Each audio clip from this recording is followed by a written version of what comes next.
ان کا چہرہ اتنا تھکا ہوا لگ رہا تھا جیسے جان نکل گئی ہو۔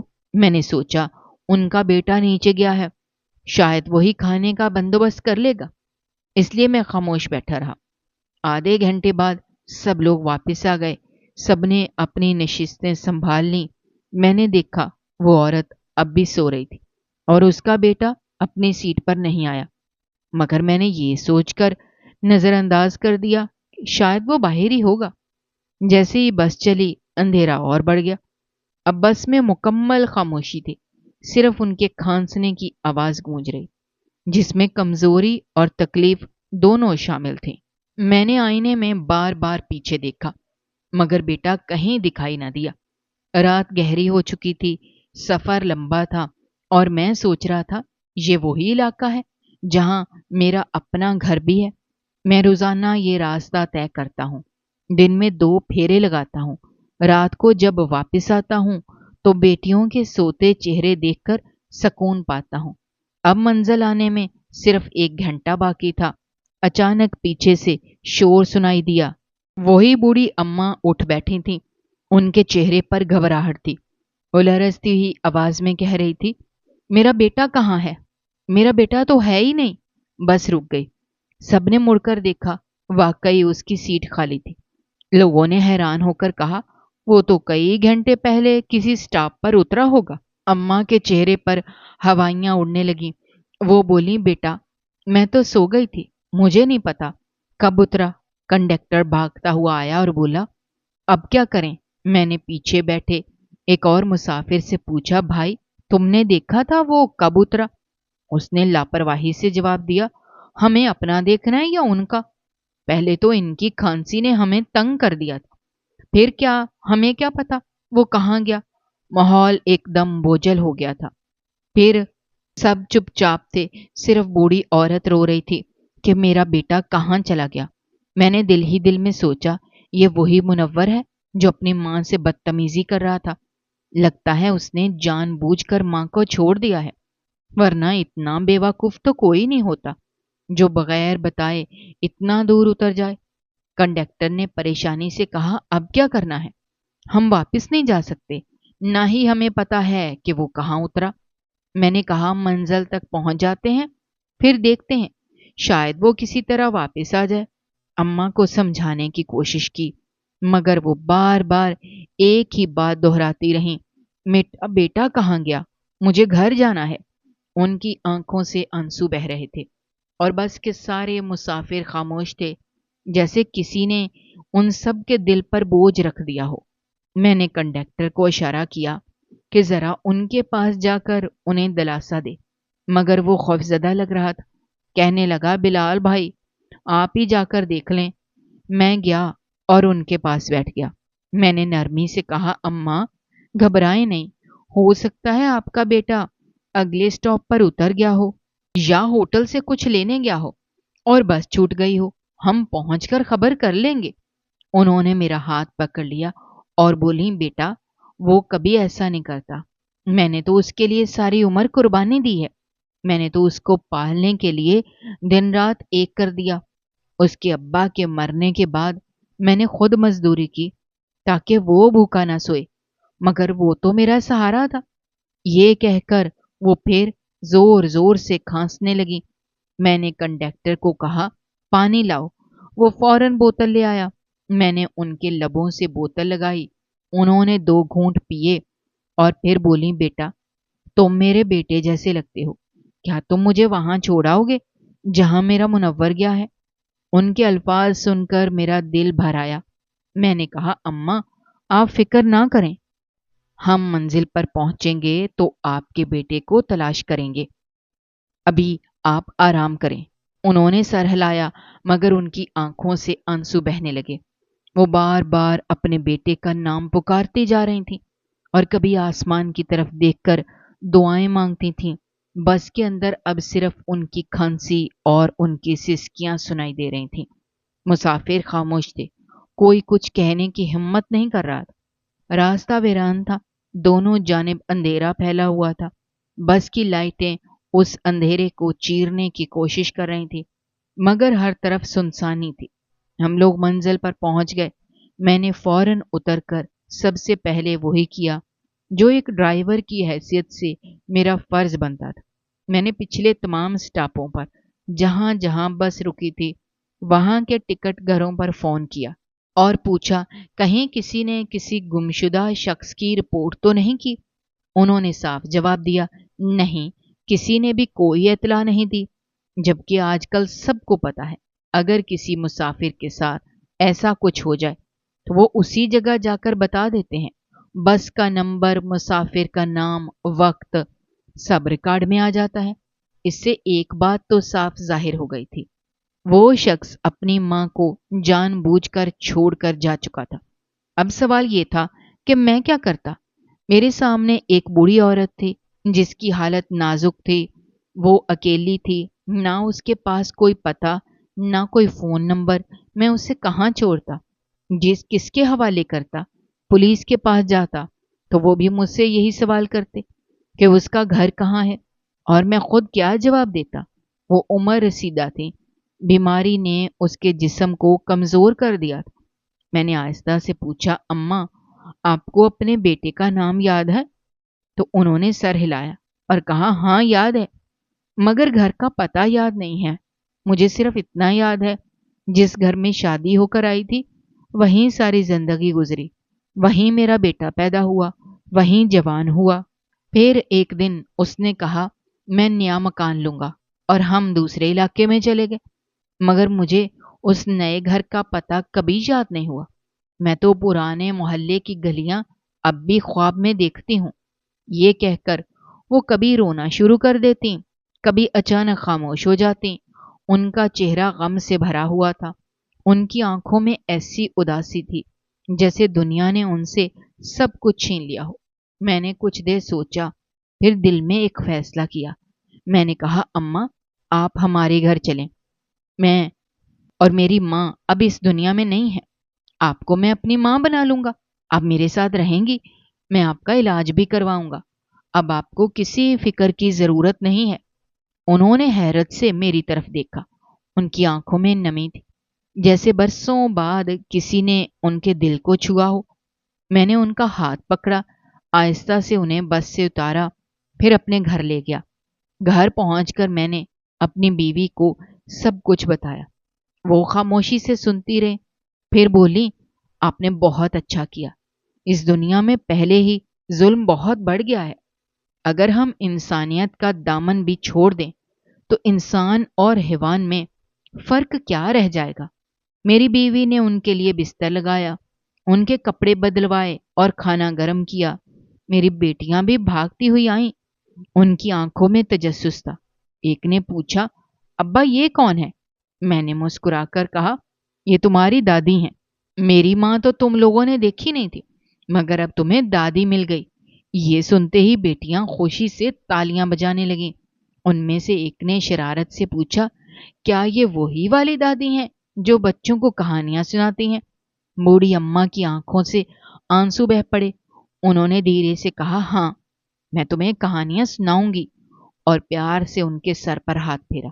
میری بیوی نے کھانا آگے رکھا، مگر اماں کے ہاتھ کانپ رہے تھے۔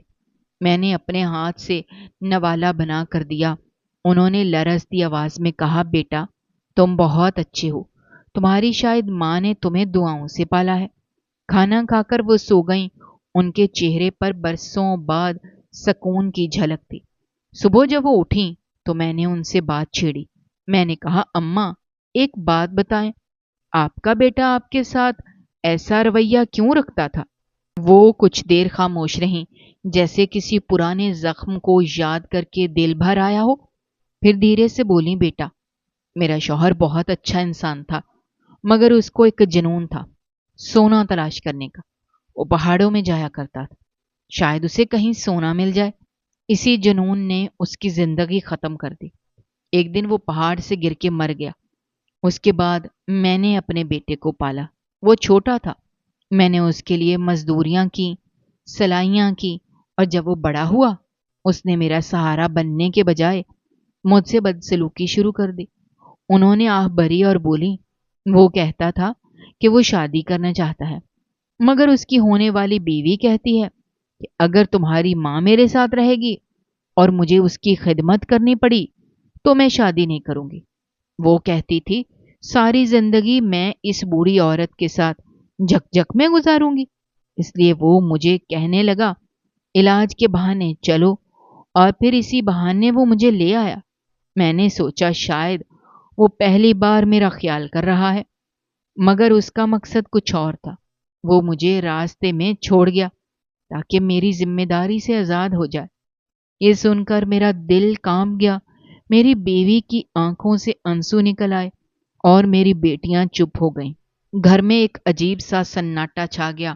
بوڑھی اماں بولتی گئیں، بیٹا جب کوئی برا ہوتا ہے تو اسے یہ تک اندازہ نہیں ہوتا کہ وہ کتنا برا ہے، اور جب کوئی اچھا ہوتا ہے تو وہ بھی نہیں جانتا کہ وہ کتنے بڑے فیصلے کر سکتا ہے۔ تم نے مجھے پناہ دی، یہ تمہاری نیکی ہے۔ میں نے ان کے ہاتھ پکڑ لیے اور کہا اماں اب آپ فکر نہ کریں، یہ آپ کا گھر ہے، یہ آپ کی بہو ہے، یہ آپ کی پوتیاں ہیں، اب آپ نے یہیں رہنا ہے۔ انہوں نے سر ہلایا اور آہستہ سے مسکرا دی، مگر اس مسکراہٹ کے پیچھے برسوں کا دکھ چھپا ہوا تھا۔ وہ اپنے آپ کو سنبھالنے کی کوشش کر رہی تھی، مگر ان کی آنکھوں کی نمی بتا رہی تھی کہ ان کے دل کا بوجھ ابھی کم نہیں ہوا۔ میں نے بوڑھی اماں کو اپنی ماں بنا تو لیا تھا، مگر اب ان کی بیماری نے مجھے اندر تک پریشان کر دیا تھا۔ میں روز سوچتا تھا ان کا علاج کہاں سے کرواؤں، پیسے کہاں سے لاؤں۔ گھر کے حالات پہلے ہی بہت تنگ تھے، 2 بیٹیاں اسکول جاتی تھیں جن کی فیسیں ہر ماہ میرے دل پر بوجھ بن کر آتی۔ ایک بیٹی ابھی دودھ پیتی تھی اور سب سے چھوٹی تھی، اس کے دودھ کا خرچ بھی الگ سے ہوتا تھا۔ گھر کا کرایہ، بجلی کا بل، روزمرہ کا سامان، ان سب کے بعد جیب میں کچھ بھی نہیں بچتا تھا۔ میری بیوی بہت حوصلے والی عورت تھی۔ جب میں نے اس سے اماں کے علاج کی بات کی، کہنے لگی فکر مت کرو، سب بہتر ہو جائے گا، اللہ کرم کرے گا۔ میں نے اس کے چہرے پر اطمینان دیکھا، مگر دل میں بوجھ تھا، کیسے سب ٹھیک ہوگا۔ رات کو جب میں کام سے واپس آیا، اماں کی حالت کل کے مقابلے میں کچھ بہتر لگی۔ وہ صوفے پر بیٹھی تھیں۔ بیوی نے انہیں اپنے صاف ستھرے کپڑے دے دیے تھے، وہ دھلے ہوئے کپڑوں میں چمک رہی تھیں اور میری بیٹیوں کو کہانیاں سنا رہی تھیں۔ ان کے چہرے پر ہلکی سی روشنی تھی اور بیٹیوں کے چہرے پر مسکراہٹ۔ بیٹیاں ان کے گرد دائرہ بنا کر بیٹھی تھیں۔ اماں کہہ رہی تھیں، ایک وقت تھا جب ایک بہت بہادر انسان اپنی بیوی اور بیٹے سے بہت پیار کرتا تھا۔ وہ ان کے لیے سونا تلاش کرنے کے لیے پہاڑوں پر جاتا تھا۔ ان کی آنکھوں میں چمک سی تھی، جیسے وہ ماضی کے کسی روشن لمحے میں واپس چلی گئی ہوں۔ بیٹیاں حیرت سے سن رہی تھیں۔ کہانی بیچ میں پہنچی ہی تھی کہ میری بیوی نے آہستہ سے کہا، اماں کھانا کھا لیجئے، تھوڑا آرام بھی کر لیجئے۔ اماں نے سر ہلایا اور کہانی وہیں روک دی۔ رات کو جب سب سو گئے تو چھوٹی بیٹی اماں کے قریب آ کر بولی، دادی پھر وہ بہادر انسان واپس آیا کہ نہیں؟ اماں کے ہونٹ کپ کپا گئے اور ان کی آنکھوں میں آنسو بہنے لگے۔ میں نے فوراً کہا، آپ فکر نہ کریں، سب اچھا ہو جائے گا۔ مگر میرے یہ کہنے سے ان کے دکھ میں کوئی کمی نہیں آئی۔ اگلے دن میں انہیں اسپتال لے گیا۔ ڈاکٹر نے معائنہ کیا اور کہا ان کے پھیپھڑوں میں سوزش ہے، پرانی بیماری ہے، شاید علاج کبھی کیا ہی نہیں گیا۔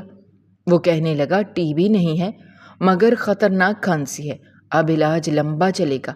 اس نے دوائیاں لکھ دیں اور کچھ انجیکشن بھی لکھ دیے۔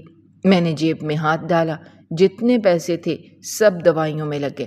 واپسی پر راستے میں سوچتا رہا، اب گھر کے خرچے کیسے پورے کروں گا۔ رات کو جب واپس آیا، بیوی نے پوچھا، آج کے پیسے نہیں لائے؟ میں نے ساری بات بتائی کہ مالک نے کہا ہے بس خراب ہو گئی ہے، انجن میں مسئلہ ہے، اس کی مرمت پر پیسے لگیں گے اور اب کچھ دن آدھی تنخواہ ملے گی۔ بیوی نے پریشان ہو کر کہا، یہ کیسی بات ہوئی؟ بس تو آپ کی نہیں ہے، مالک کی ہے، خرچہ بھی مالک کا بنتا ہے، آپ کیوں برداشت کریں؟ میں نے کہا، مالک نے صاف کہہ دیا ہے کہ اگر حالات پسند نہیں ہیں تو نوکری چھوڑ دو، بہت سے ڈرائیور اور ہیں۔ بیوی کے چہرے پر خوف چھا گیا، کیونکہ وہ جانتی تھی اگر نوکری گئی تو ہم دوبارہ اسی تاریکی میں گر جائیں گے جہاں سے بڑی مشکل سے نکلے تھے۔ میں نے کہا، بس دعا کرو کسی طرح وقت گزر جائے۔ ہم نے نہیں جانا تھا کہ اماں ہماری باتیں سن رہی تھیں۔ وہ چپ چاپ لیٹی تھیں، مگر ان کی آنکھوں میں عزم کی ایک جھلک تھی۔ شاید وہ کچھ سوچ چکی تھیں۔ اس سے پہلے بھی ہم نے ایک ایسی غربت دیکھی تھی جو انسان کو توڑ دیتی ہے۔ میری نوکری چلی گئی تھی، میں بیمار پڑ گیا تھا، گھر میں روٹی تک نہیں تھی، بیٹیاں بھوکی سو جاتی تھیں، ان کے جسم کمزور ہو گئے تھے، بڑی بیٹیوں کی 2 سال کی پڑھائی ضائع ہو گئی تھی۔ میں روز کام ڈھونڈنے نکلتا مگر ناکام واپس آتا۔ پھر ایک دن یہ بس والا کام ملا تو گھر میں 2 وقت کی روٹی آنے لگی اور ہمیں لگا جیسے زندگی نے نیا موڑ لے لیا ہے۔ اس لیے اب میں چاہ کر بھی یہ کام نہیں چھوڑ سکتا تھا۔ اماں خاموشی سے سب دیکھتی رہتی، کبھی گھر کے ایک کونے میں بیٹھ جاتی، کبھی بیٹیوں کے ساتھ کھیلنے لگتی۔ ان کی نگاہوں میں سے لگتا تھا کہ وہ ہمارے حالات کا اندازہ لگا چکی ہیں۔ وہ دیکھ رہی تھیں کہ ہمارا گھر کتنا خالی ہے۔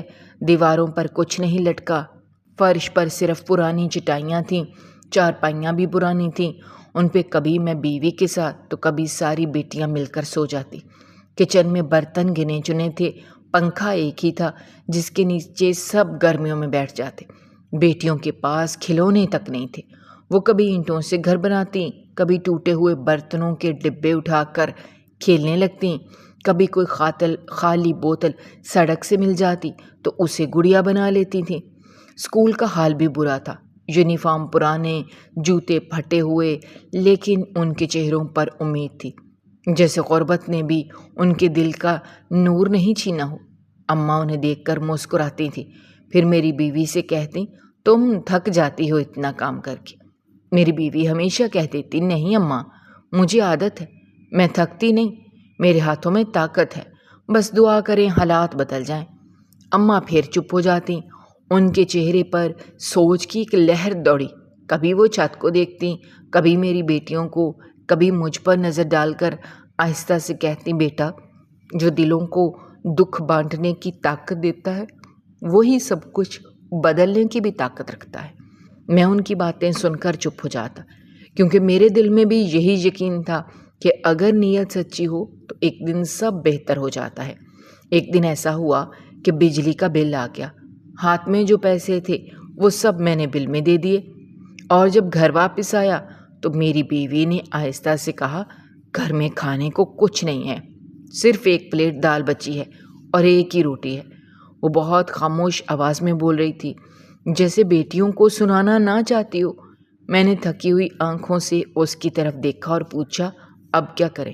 وہ بولی، ایک کام کرتے ہیں، اماں کو کھانا دے دیتے ہیں، وہ بوڑھی ہیں، بیمار ہیں، ان کا پیٹ بھر جائے گا، بچیوں کو میں کہانی سنا کر سلا دوں گی تاکہ ان کو بھوک کا احساس نہ ہو، صبح دیکھی جائے گی کیا ہوتا ہے۔ میں نے دکھ بھرے لہجے میں کہا، صبح بھی کیا ہوگا، پھر بھوکے رہیں گے، کچھ پیسے نہیں ہیں، کچھ آسرا نہیں ہے۔ بیوی نے کہا، کچھ نہ کچھ ہو جائے گا، سب بہتر ہو جائے گا، شاید میری بہن کے گھر چلے جائیں، وہاں سے کچھ مل جائے گا۔ میں نے کہا، تمہاری بہن کے گھر کے حالات بھی تو یہی ہیں، وہاں بھی تنگ دستی ہے، وہ بیچاری خود 2 بچوں کو سنبھال نہیں پاتی، پھر ہمارے لیے کیا کرے گی؟ بیوی نے گہرا سانس لیا اور کہا کہ ٹھیک ہے، بعد میں دیکھیں گے، ابھی اماں کو کھانا دے دیتے ہیں۔ ہم دونوں 1 پلیٹ میں دال اور 1 روٹی لے کر ان کے کمرے کی طرف گئے۔ کمرے میں اندھیرا سا تھا، ایک بلب ٹمٹما رہا تھا۔ اماں چارپائی پر بیٹھی تھیں، ان کے چہرے پر گہری سوچوں کے سائے تھے۔ جب ہم اندر گئے لگا جیسے وہ پہلے سے رو رہی تھیں، ان کی آنکھوں کے کناروں پر آنسو چمک رہے تھے۔ انہوں نے ہمیں دیکھا اور کہا، بیٹا، مجھے سب پتا ہے تم لوگ کیا باتیں کر رہے تھے۔ میری بیوی کے چہرے کا رنگ اڑ گیا۔ میں نے جلدی سے کہا، نہیں اماں، کچھ نہیں، بس آپ کے لیے کھانا لائے ہیں۔ وہ کہنے لگیں، میں اپنے زمانے کی 10 جماعتیں پڑھی ہوئی عورت ہوں، جاہل نہیں ہوں، بے وقوف نہیں ہوں، سب سمجھتی ہوں، سب دیکھتی ہوں۔ تم لوگ اپنی بیٹیوں کے منہ سے نوالا چھین کر مجھے کھلا رہے ہو، اور میں وہ عورت ہوں جس کا تم لوگوں سے کوئی رشتہ بھی نہیں ہے، اور تم لوگوں کی انسانیت ہے، تمہارے دل کی نرمی ہے، اسی لیے تم لوگ اس چیز کے حقدار ہو جو میں نے آج تک کسی کو نہیں دی۔ میں حیران رہ گیا۔ میں نے کہا، اماں، کون سی چیز؟ چھوڑیں یہ باتیں، آپ کھانا کھائیں، آپ کو بھوک لگی ہوگی۔ وہ آہستہ سے بولی، کھانا کھائیں گے، ہم سب کھانا کھائیں گے، لیکن دال نہیں کھائیں گے، ہم گوشت کھائیں گے۔ تمہاری بیٹیاں نئے کپڑے پہنیں گی، اچھے اسکولوں میں جائیں گی، تمہارے گھر کی یہ ٹوٹی ہوئی چھت بھی بنے گی، اور یہ جو تیری بیوی کے صرف 4 جوڑے ہیں، 2 اس نے مجھے دے دیے، اس کے لیے میں 12 جوڑے بنواؤں گی ہر سال کے، اور تو اپنی نئی گاڑی چلائے گا، میں تجھے گاڑی دوں گی۔ اور میں اور میری بیوی ایک دوسرے کو دیکھنے لگے۔ ہمیں لگا اماں شاید بس دل بہلانے کو باتیں کر رہی ہیں۔ غریبوں کے دل میں کبھی کبھی امید کی چنگاری بھڑکتی ہے۔ ہم نے کچھ نہیں کہا اور خاموشی سے ان کے قریب بیٹھ گئے۔ اماں نے اپنی چادر کے نیچے ہاتھ ڈالا، وہی چادر جو ان کے پاس اس دن سے تھی جب وہ پہلی بار مجھے بس میں ملی تھی۔ اس کے کونے میں کچھ موٹا سا لگا ہوا تھا، جیسے کوئی پوٹلی بندھی ہوئی ہے۔ انہوں نے وہ حصہ کھولا، اس میں کپڑے کا ایک چھوٹا سا پیکٹ نکالا۔ انہوں نے وہ پیکٹ میرے سامنے رکھا۔ جب میں نے اسے کھولا تو میری آنکھیں پھٹی کی پھٹی رہ گئیں۔ اندر ایک ½ کلو کے قریب سونے کا ٹکڑا رکھا تھا۔ وہ بالکل خالص لگتا تھا، جیسے کسی پہاڑ سے نکالا گیا ہو۔ اس کی اپنی ایک شکل تھی، پتھر جیسی، مگر چمک ایسی تھی کہ کمرے میں روشنی پھیل گئی۔ میری بیوی نے دونوں ہاتھوں سے منہ ڈھانپ لیا اور میں حیران ہو گیا۔ یہ کیا ہے؟ اماں کہنے لگی، آخری دفعہ جب میرا شوہر آیا تھا مجھ سے ملنے تو وہ یہی دے کر گیا تھا۔ وہ کہنے لگا تھا کہ مجھے سونے کا پہاڑ مل گیا ہے، ایک ایسی جگہ ملی ہے جہاں خالص سونا ہے۔ اس وقت اس کی آنکھوں میں دیوانگی تھی، خوشی تھی۔ وہ کہہ رہا تھا میں پورے 18 سال بعد اپنے خواب کی منزل پا گیا ہوں۔ اس سے مجھ سے کہا تھا، یہ ٹکڑا میں تیرے لیے لے کر آیا ہوں تاکہ تجھے یقین ہو کہ میں جھوٹا نہیں ہوں، لیکن کسی کو بتانا نہیں۔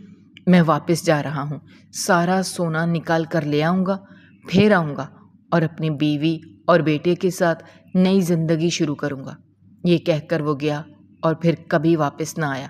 وہ اس پہاڑ سے نیچے گر گیا اور وہیں دفن ہو گیا۔ میں نے اس کے بعد بہت کچھ دیکھا، بہت دکھ جھیلے۔ بیٹا بڑا ہوا مگر اپنے باپ کو کوستا رہا۔ اسے سونے کا خواب دیوانگی لگتا تھا۔ وہ گالیاں دیتا تھا، اپنے باپ کے جنون پر ہنستا تھا۔ میں روز سنتی تھی اور میرے دل سے خون کے آنسو نکلتے تھے۔ مجھے یقین ہو گیا تھا کہ جس بیٹے کے دل میں باپ کے لیے عزت نہیں، وہ اس کے سونے پر بھی حق نہیں رکھتا۔ اس لیے میں نے یہ ٹکڑا سنبھال کر رکھ لیا، کبھی کسی کو نہ دکھایا۔ میں نے آج تک کسی کو یہ چیز نہیں دی کیونکہ کوئی اس کے قابل نہیں تھا، لیکن آج تم لوگوں نے اپنی بھوک، اپنے بچوں کی بھوک، اپنی نیند سب قربان کر کے ایک اجنبی کو کھانا دیا ہے۔ تم لوگ اس کے حقدار ہو۔ میں نے کہا، نہیں اماں، یہ آپ کا ہے، آپ ہی رکھیں، آپ کی امانت ہے۔ تو وہ روتے ہوئے بولی، نہیں بیٹا، یہ اب تمہارا ہے، میں تمہیں اپنی خوشی سے دے رہی ہوں۔ تم لوگ اپنے حالات بہتر کرو، اپنے گھر کو بساؤ، اپنے بچوں کا مستقبل بناؤ، اور مجھے بس اس گھر میں رہنے دو، میں کہیں نہیں جانا چاہتی۔ میں نے ان کے قدموں کو چھوا اور کہا، ہم آپ کو کیوں جانے دیں گے اماں؟ آپ تو ہماری ماں ہیں، ہم نے آپ کو پایا ہے، آپ کہیں نہیں جائیں گی۔ ہم سب رو رہے تھے، وہ بھی رو رہی تھیں، لیکن اس دن جیسے ہمارے گھر کی فضا بدل گئی تھی۔ غربت کے اندھیرے میں پہلی بار امید کی ایک کرن جاگی تھی، اور وہ کرن کسی خزانے سے نہیں بلکہ ایک بوڑھی ماں کے دل سے نکلی تھی۔ وہ رات ہماری زندگی کی سب سے مبارک رات تھی۔ اس رات میں نے اپنے گھر کے ہر کونے میں سجدہ کیا، اللہ کا شکر ادا کیا۔ میری بیوی کے آنسو نہیں رکے، وہ بار بار کہہ رہی تھی، بلال ہم پر اللہ کا کرم ہو گیا، ہم نے شکرانے کے نوافل ادا کیے۔ گھر میں خوشی کی ایک عجیب سی لہر دوڑ گئی۔ میں نے بیٹیوں کے چہروں پر وہ چمک دیکھی جو میں نے پہلے کبھی نہیں دیکھی تھی۔ یہ عام خوشی نہیں تھی، یہ وہ خوشی تھی جو برسوں کی تنگ دستی اور دکھوں کے بعد نصیب ہوتی ہے۔ وہ سونا جو مجھے ملا وہ کسی عام خزانے سے کم نہیں تھا۔ میں نے اسے اپنے ہاتھ میں پکڑا تو دل کانپنے لگا، کیونکہ وہ خالص سونا تھا۔ اس کی چمک ایسی تھی جیسے سورج کی کرنوں کو مٹی میں قید کر دیا گیا ہو۔ میں نے سوچا، اللہ کی دین ہے، اس کا شکر ادا کرنا میرا فرض ہے۔ میں نے فیصلہ کیا کہ اب ہمیں بہت سمجھداری سے کام لینا ہوگا، کیونکہ اگر یہ بات باہر نکل گئی تو لوگ ہمارے پیچھے پڑ جائیں گے اور سب کچھ چھن جائے گا۔ میں نے سونے کا ایک چھوٹا سا ٹکڑا الگ کیا، بڑی احتیاط سے اسے گھر کے کچن میں پرانے برتن میں گرم کیا تاکہ اس کی شکل بدل جائے۔ میں چاہتا تھا کوئی پہچان نہ سکے یہ کہاں سے آیا۔ جب وہ ٹکڑا پگھلا تو میں نے اسے ایک چھوٹی سی ٹھوس شکل میں بدل دیا اور اگلے دن شہر کے ایک دوسرے علاقے میں جا کر بیچ دیا۔ سنار نے جب وہ دیکھا تو اس کی آنکھیں کھل گئیں۔ اس نے پوچھا، کہاں سے لائے ہو؟ میں نے کہا، پرانا زیور ہے، ماں کا بچپن کا بچا ہوا ہے۔ اس نے زیادہ کچھ نہ پوچھا اور مجھے 12 لاکھ روپے دے دیے۔ میں نے پیسے ہاتھ میں لیے، دل دھڑکنے لگا کیونکہ اتنے پیسے میں نے کبھی خواب میں بھی نہیں دیکھے تھے۔ میں جب گھر پہنچا میری بیوی نے حیرانی سے پوچھا، اتنے پیسے کہاں سے آئے؟ میں نے کہا، وہ سونا بیچ دیا جو ملا تھا۔ یوں سمجھو ابھی تو صرف 1 انچ کا ٹکڑا بیچا تھا، لیکن اتنے سارے پیسے آ گئے۔ وہ خوشی سے رونے لگی۔ ہم دونوں نے فیصلہ کیا پہلے اپنے گھر میں کھانے پینے کی کمی پوری کریں گے۔ بیٹیوں نے پتہ نہیں کتنے عرصے سے گوشت دیکھا بھی نہیں تھا۔ میں نے سیدھا بڑے ہوٹل سے کھانا منگوایا، بریانی، تندوری چکن، قورمہ، ٹکا اور میٹھے میں سون حلوہ۔ بیٹیاں خوشی سے ناچنے لگیں۔ جب سب نے کھانا کھایا ان کے چہروں پر وہ سکون دیکھ کر میری آنکھیں بھر آئیں۔ وہ میری دنیا تھی اور اب ان کے چہروں پر خوشی لوٹ آئی تھی۔ اگلے دن ہم نے فیصلہ کیا کہ اس علاقے سے نکل جائیں، کیونکہ اگر لوگوں کو پتہ چل گیا کہ ہمارے حالات اچانک کیسے بدل گئے تو شک پیدا ہو جائے گا۔ میں نے اپنا پرانا گھر بیچ دیا۔ اس میں زیادہ کچھ نہیں ملا مگر کچھ رقم اور جمع ہو گئی۔ ہم نے دوسرے علاقے میں جا کر نیا مکان لیا۔ میں نے دھیان رکھا کہ زیادہ شان و شوکت ظاہر نہ ہو تاکہ لوگ سوال نہ کریں۔ وہاں کے لوگ نئے آنے والوں میں زیادہ دلچسپی نہیں لیتے اور یہی ہماری کامیابی کا راز بن گیا۔ ہم نے نئے گھر میں قدم رکھا۔ بیوی نے قرآن پڑھ کر دعا کی کہ اللہ اس گھر کو خیر و برکت دے۔ میں نے بیٹیوں کے لیے نئے کپڑے خریدے، اماں کے لیے 2 سونے کے کڑے، بیوی کے لیے چھوٹے سے کان کے جھمکے خریدے۔ ان سب کے چہروں پر خوشی کی جھلک تھی۔ میں نے ان کے چہروں سے وہ تھکن جاتی دیکھی جو برسوں سے غربت نے ڈال دی تھی۔ اب سب کچھ نیا لگ رہا تھا۔ میں نے فیصلہ کیا کہ باقی سونا بھی آہستہ آہستہ بیچوں گا تاکہ کسی کو شک نہ ہو۔ میں نے دوسرے مہینے میں تھوڑا سا اور بیچا اور 25 لاکھ روپے حاصل کیے۔ ان پیسوں سے میں نے ایک چھوٹا سا کاروبار شروع کیا۔ پرانے ٹرائے خریدنے اور بیچنے کا یہ کاروبار تھا، مگر جلد ہی اس میں منافع بڑھ گیا کیونکہ میں ایمانداری سے کام کر رہا تھا۔ کچھ ہی مہینوں میں میرا کاروبار چل نکلا۔ گھر کے حالات بہتر سے بہترین ہونے لگے۔ میں نے اپنی بیٹیوں کو شہر کے اچھے اسکول میں داخل کرایا، ان کے لیے یونیفارم، کتابیں، جوتے اور بستے خریدے۔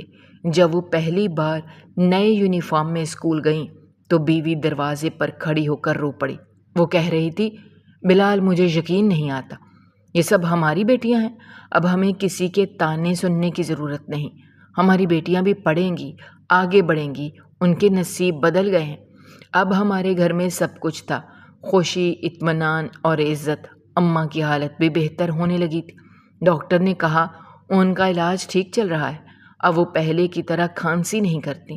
بیوی ان کی خدمت کرتی رہتی تھی۔ میں جب کاروبار سے واپس آتا گھر میں خوشبو بسی ہوتی، بیٹیاں ہنستی کھیلتی، اماں قرآن پڑھ رہی ہوتی، بیوی رات کے کھانے کی تیاری کر رہی ہوتی۔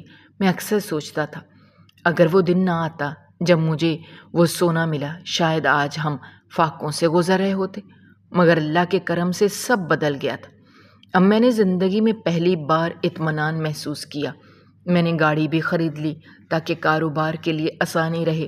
پھر چھوٹی بہن کے بیٹے کو بھی کام پر لگا لیا تاکہ وہ بھی سیکھ لے۔ میں نے سوچا اب میرا فرض ہے کہ دوسروں کی بھی مدد کروں۔ میں نے ایک یتیم خانے میں کپڑے اور راشن بھجوایا۔ اس دن دل کو عجیب سا سکون ملا۔ وقت گزرتا گیا، ہم نے آہستہ آہستہ اپنی زندگی میں وہ سب کچھ حاصل کر لیا جو کبھی خواب لگتا تھا، نئی گاڑی، اچھا مکان، اپنی دکان اور سب سے بڑھ کر عزت، جو دنیا میں سب سے قیمتی چیز ہے۔ اب لوگ ہمیں دیکھ کر کہتے تھے بلال بہت محنتی آدمی ہے، قسمت نے اس پر مہربانی کی ہے۔ کسی کو یہ نہیں پتا تھا کہ ہماری قسمت کیسے بدلی۔ میں نے کبھی کسی کو وہ بات نہیں بتائی، کیونکہ میں جانتا تھا ہر نعمت کا راز چھپانا ہی بہتر ہے۔ میں نے بیٹیوں کے لیے مستقبل کے خواب بننا شروع کر دیے، ان کی تعلیم مکمل کرائی، ان کے لیے اچھے رشتے ڈھونڈنے لگا۔ میری بڑی بیٹی نے اسکول میں سب سے اچھے نمبر لیے تو میں نے اس کے لیے نیا فون خریدا۔ وہ خوشی سے میرے گلے لگ گئی۔ میری دوسری بیٹی نے کہا، ابا آپ نے ہمیشہ ہمیں ہر چیز دی، اب ہمیں کچھ نہیں چاہیے، ہم بس چاہتے ہیں آپ ہمارے ساتھ رہیں اور خوش رہیں۔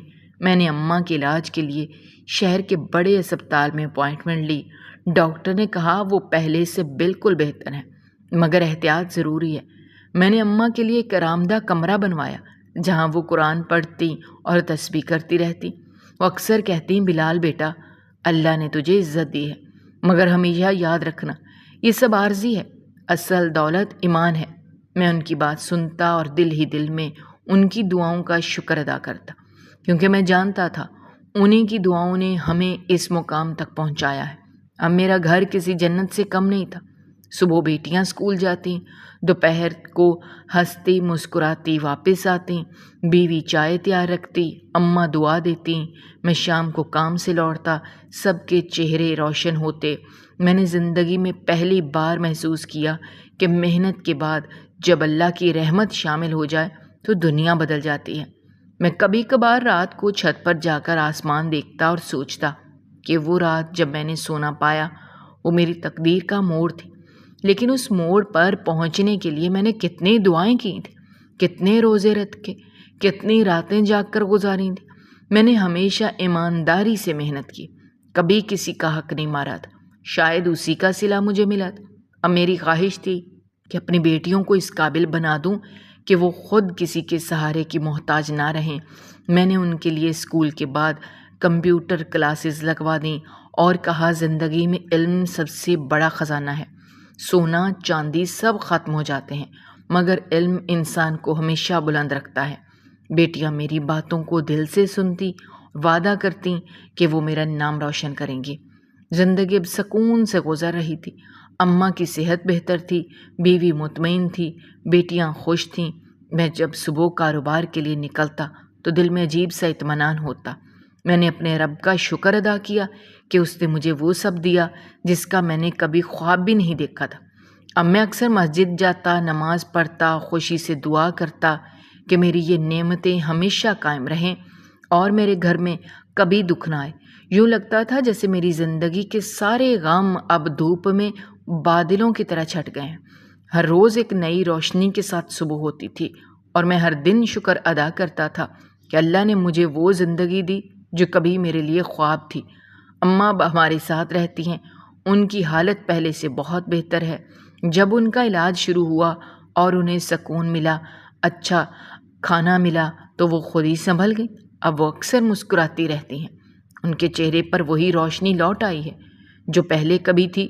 میں روز دیکھتا ہوں کہ وہ چائے کے ساتھ بیٹھ کر بیٹیوں سے باتیں کرتی ہیں، کبھی انہیں دعائیں دیتی ہیں، کبھی ان کے لیے کہانیاں سناتی ہیں۔ ان کی آنکھوں میں اب کوئی پریشانی نہیں تھی، ان کے چہرے پر سکون لکھا ہوا ہے۔ لیکن ایک بات آج تک میرے دل میں ہے، ان کا بیٹا کبھی واپس نہیں آیا۔ وہ جس کے لیے اماں ہر روز دعائیں کرتی تھیں، وہ جس کے لیے راتوں کو جاگتی تھیں، وہ اب کہیں گم ہو گیا ہے۔ شاید قسمت نے ہمیں ملانا تھا تاکہ ہم ان کے بڑھاپے کا سہارا بن جائیں، کیونکہ اب وہ ہمیں ہی اپنا سب کچھ سمجھتی ہیں۔ میں نے کئی بار ان سے پوچھنا چاہا، کیا آپ کو بیٹے کی یاد آتی ہے؟ مگر انہوں نے کبھی جواب نہیں دیا، وہ بس چپ ہو جاتی ہیں اور نظریں جھکا لیتی ہیں۔ اب اماں کی زندگی ہمارے ساتھ گزر رہی ہے، وہ ہماری بیٹیوں کو اپنی پوتیاں کہہ کر بلاتی ہیں، ان کے لیے دعائیں کرتی ہیں، ان کے ساتھ کھیلتی ہیں۔ بیوی ان کی خدمت میں کبھی کوتاہی نہیں کرتی۔ کبھی کبھی اماں رات کو جا کر خاموشی سے آسمان کی طرف دیکھتی ہیں جیسے کسی کو یاد کر رہی ہوں، مگر پھر پلٹ کر سجدے میں چلی جاتی ہیں اور دیر تک دعا کرتی رہتی ہیں۔